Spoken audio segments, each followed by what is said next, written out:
εκεχηρίας πραγματοποιήθηκε από την αρχαία Ήλιδα στην αρχαία Ολυμπία.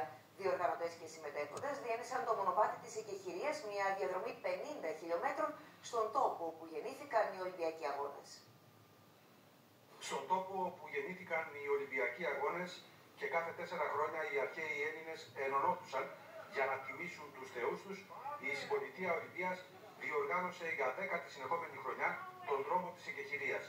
Τον δρόμο που οδηγεί από την αρχαία Ήλιδα, διοργανώτρια των αρχαίων Ολυμπιακών Αγώνων, στην αρχαία Ολυμπία, τον τόπο τέλεσης των αγώνων. Είναι η σύγχρονη αγγελιαφόρη της εκεχηρίας.